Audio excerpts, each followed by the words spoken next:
Subscribe करिए हमारे channel target UP TET CTET को और बेल आइकन को दबाइए। हेलो फ्रेंड्स, मैं रेनू स्वागत करती हूँ आप सभी भावी अध्यापक एवं अध्यापिकाओं का आपके अपने channel target UP TET CTET में। दोस्तों, आज हम साइंस की क्लास में आपका चैप्टर 1 देखने वाले हैं। चैप्टर 1 में आपके सबसे पहले आपको पढ़ना है पृथ्वी और आकाश। आपको सुन करके थोड़ा अटपटा लग रहा होगा कि पृथ्वी और आकाश, ये तो ज्योग्राफी का चैप्टर होना चाहिए या ज्योग्राफी विषय है। पृथ्वी और आकाश, सौर परिवार, ग्रह, उपग्रह, ये सब चीजें तो हम पढ़ते हैं ज्योग्राफी में, लेकिन इसमें कहाँ दिया है? इसमें आपके साइंस सब्जेक्ट में ही दिया है। तो आपको साइंस सब्जेक्ट में ही पहला चैप्टर यही पढ़ना है, पृथ्वी और आकाश। तो इसको आप ध्यान से देखिएगा, क्योंकि किसी भी सब्जेक्ट का पहला जो चैप्टर होता है वो बहुत महत्वपूर्ण होता है और एग्जाम में उससे क्वेश्चंस बनते हैं। तो इसलिए आपको ये जो पूरा चैप्टर है बहुत ही अच्छे से मैं समझाने वाली हूँ, तो आप लोग ध्यान से इसको पढ़िएगा।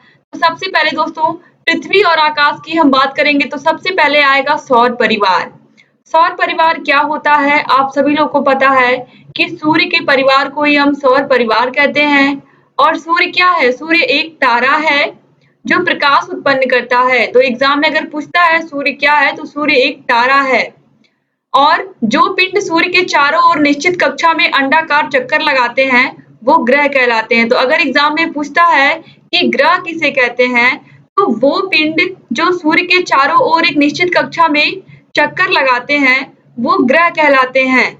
अब दोस्तों देखिए, इस प्रकार सूर्य, ग्रहों और उपग्रहों से मिल करके सौर परिवार बनता है। तो सूर्य से बढ़ती हुई दूरी के क्रम में यहाँ पर आप देख सकते हो ग्रह लिखे हुए हैं सूर्य, और यहाँ पर आप देखिए 8 ग्रह। तो सूर्य के बाद दोस्तों देखिए, सूर्य के सबसे निकट कौन सा ग्रह है? बुध है। फिर बुध के बाद शुक्र, शुक्र के बाद पृथ्वी, पृथ्वी के बाद मंगल, मंगल के बाद बृहस्पति, बृहस्पति के बाद शनि, शनि के बाद अरुण और अरुण के बाद वरुण। तो इस तरीके से दूरी के क्रम में यहाँ पर मैंने दिखाया है आप लोगों को। तो सूर्य से दूरी के क्रम में इस तरीके से सभी ग्रह हैं। अब देखिए यहाँ पर जो सबसे महत्वपूर्ण चीज है, वो एग्जाम में जो क्वेश्चन बनते हैं आप लोगों के, वो कैसे बनते हैं।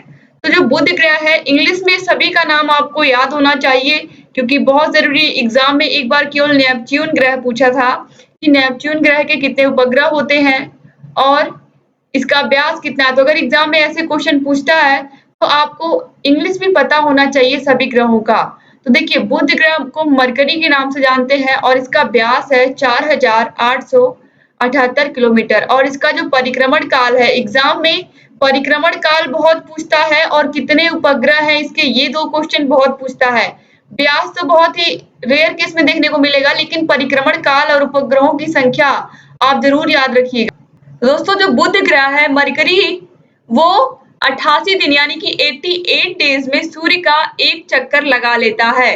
तो ये आप याद रखिएगा कि जो बुध ग्रह है वो 88 दिन में एक परिक्रमा कर लेता है और इसके उपग्रहों की संख्या क्या है? 0 है। अब सूर्य, शुक्र देखिए, शुक्र को हम वीनस कहते हैं और वीनस का जो व्यास है वो है 12102 किलोमीटर। तो यहाँ पर दोस्तों देखिए, इसका परिक्रमण काल 225 दिन यानी कि 225 दिन में ये पूरा सूर्य का एक चक्कर लगा लेता है और इसके भी उपग्रहों की संख्या 0 है।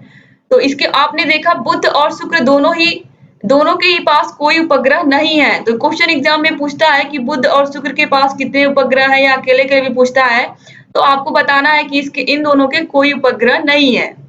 अब पृथ्वी आती है। पृथ्वी का जो व्यास है, पृथ्वी को आप सभी को पता है कि इंग्लिश में अर्थ कहते हैं। इसका व्यास क्या है? 12756 किलोमीटर और परिक्रमण काल 365 दिन। तो 365 दिन 5 घंटे कहीं कहीं आपको लिखा हुआ मिल जाएगा, क्योंकि 365 सही 1/4 होता है। तो इस तरीके से यहाँ पर 365 ही आपको लिखा हुआ मिलेगा।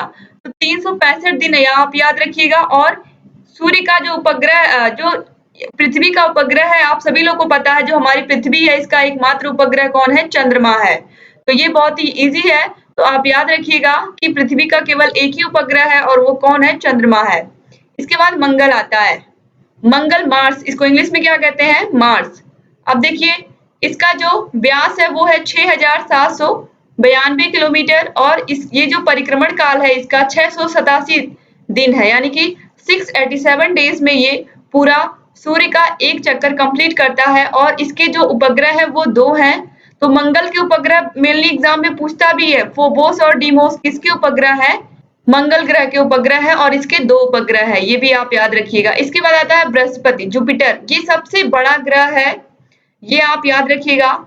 और इसका जो व्यास है वो है 1,38,081 किलोमीटर और इसका जो परिक्रमण काल है ये सूर्य का चक्कर लगाता है 11.86 साल में, यानी कि लगभग 12 साल में ये सूर्य का एक चक्कर पूरा करता है। और इसके जो उपग्रहों की संख्या है वो बहुत अधिक है, 67 उपग्रह है इसके, 67 उपग्रह है बृहस्पति के।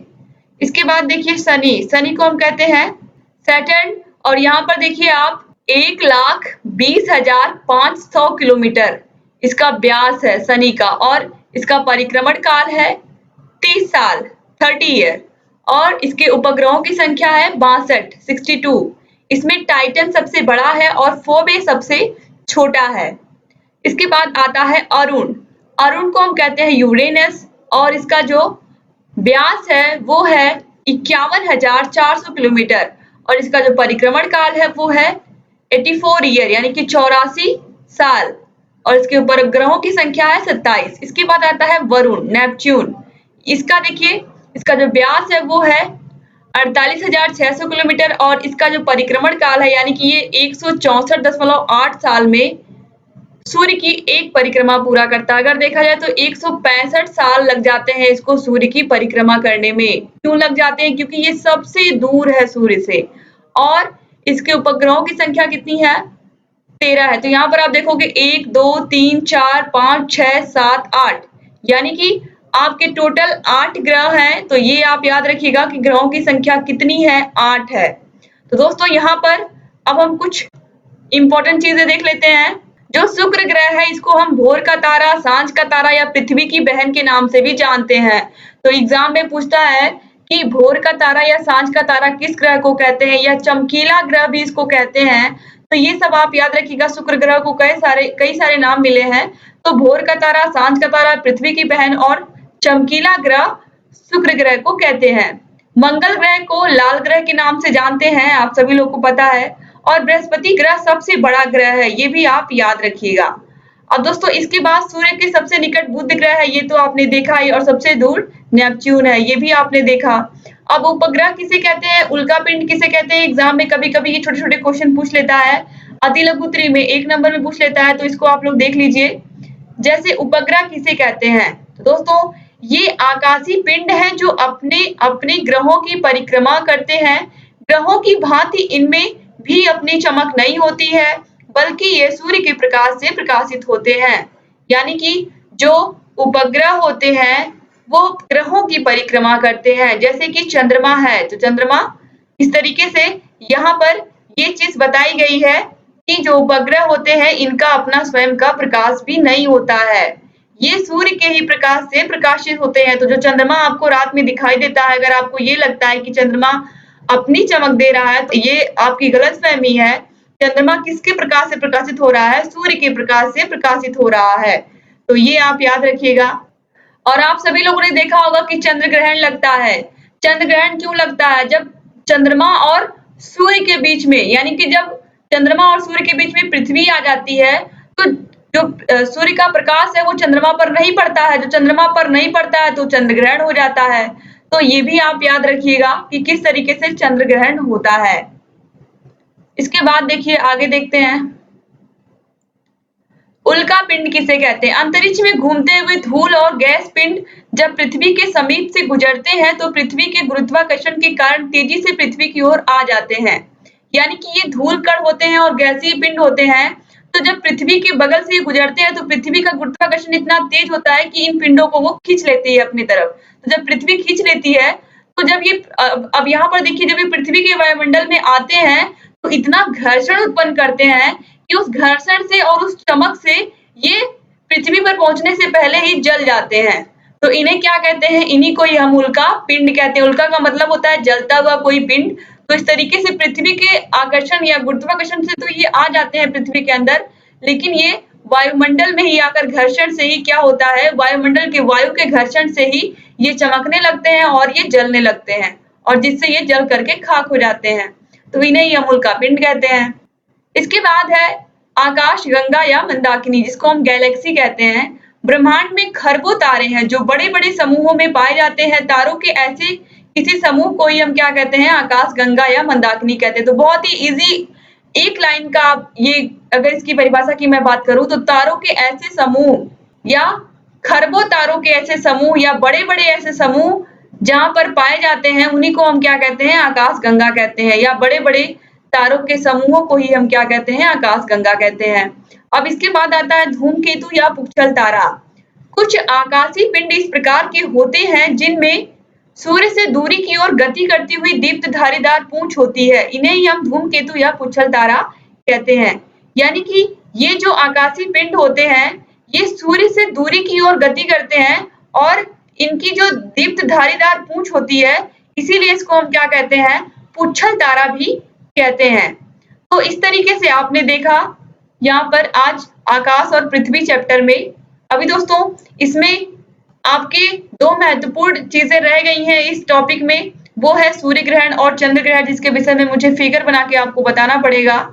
और इसके बाद दोस्तों ये चैप्टर भी आपका क्लोज हो जाएगा। उम्मीद करती हूँ कि आज का जो टॉपिक हमने पढ़ा है वो आपको बहुत अच्छा लगा होगा। अगर आज का टॉपिक आपको अच्छा लगा है तो प्लीज इस वीडियो को लाइक कर दीजिए और आपके जितने भी फ्रेंड्स हैं, आपके कॉलेज फ्रेंड्स हैं, आपके कॉलेज के ग्रुप हैं, चाहे वो व्हाट्सएप ग्रुप हो, फेसबुक ग्रुप हो, आप लोग इस वीडियो को जरूर शेयर करिए। क्योंकि दोस्तों आप लोग जितना शेयर करोगे उतनी ही हमारी मेहनत सफल होगी। क्योंकि हम लोग हैंड रिटन नोट्स बनाते हैं सिर्फ और सिर्फ आप लोगों के लिए, कि आप लोगों को अच्छे से आप लोग का चैप्टर समझ में आए। और आप लोग जहाँ कहीं भी आपको दिक्कत है, आप लोग लगातार हमसे कंसल्ट लेते रहिए। जहाँ कहीं भी आपको प्रॉब्लम है, कमेंट बॉक्स में कमेंट करके हमें बताइए। हम आपकी सभी प्रॉब्लम्स का सॉल्यूशन देंगे, बस आपको कमेंट बॉक्स में कमेंट करके हमें बताना है। दोस्तों अगर आपको किसी भी चैप्टर में कोई डाउट है तो भी आप कमेंट करके हमसे पूछ सकते हैं, आपके डाउट्स को भी हम क्लियर करेंगे। और अगर कहीं भी आपको किसी भी सब्जेक्ट का प्रोजेक्ट फाइल नहीं मिल रहा है, कोई भी सब्जेक्ट आपको समझ में नहीं आ रहा है, तो भी आप कमेंट करिए। सभी सब्जेक्ट का पीडीएफ आपको हमारे टेलीग्राम चैनल पर मिलेगा। टेलीग्राम चैनल का लिंक आपको इसी वीडियो के नीचे डिस्क्रिप्शन बॉक्स में मैं दे देती हूँ। इसके अलावा आपको सभी सब्जेक्ट की प्लेलिस्ट की लिंक इस वीडियो के नीचे डिस्क्रिप्शन बॉक्स में मिल जाएगी। जितने भी सब्जेक्ट हम पढ़ा रहे हैं, आपके सारे सब्जेक्ट हम पढ़ा रहे हैं, तो सभी सब्जेक्ट के क्लासेस की लिंक आपको डिस्क्रिप्शन बॉक्स में मिल जाएगी। इसके अलावा साइड में आई बटन पर भी क्लिक करके आप सभी क्लासेस को देख सकते हैं। दोस्तों वीडियो में शुरू से लेकर के अंत तक बने रहने के लिए एक बार फिर से आप सभी लोग का बहुत-बहुत धन्यवाद। ऐसे ही हमारे चैनल से जुड़े रहिए। और अगर अभी तक आपने हमारे चैनल को सब्सक्राइब नहीं किया तो प्लीज सब्सक्राइब कर दीजिए और बेल आइकन को जरूर प्रेस कर दीजिए, जिससे हम जो भी नई वीडियोस बनाते हैं उसका नोटिफिकेशन आपके पास समय से पहुंच जाए और आप लगातार हमारे सभी वीडियो से ऐसे ही अपडेट रहें। तो दोस्तों मिलते हैं नेक्स्ट वीडियो में, तब तक के लिए अपना ख्याल रखिएगा। जय हिंद दोस्तों।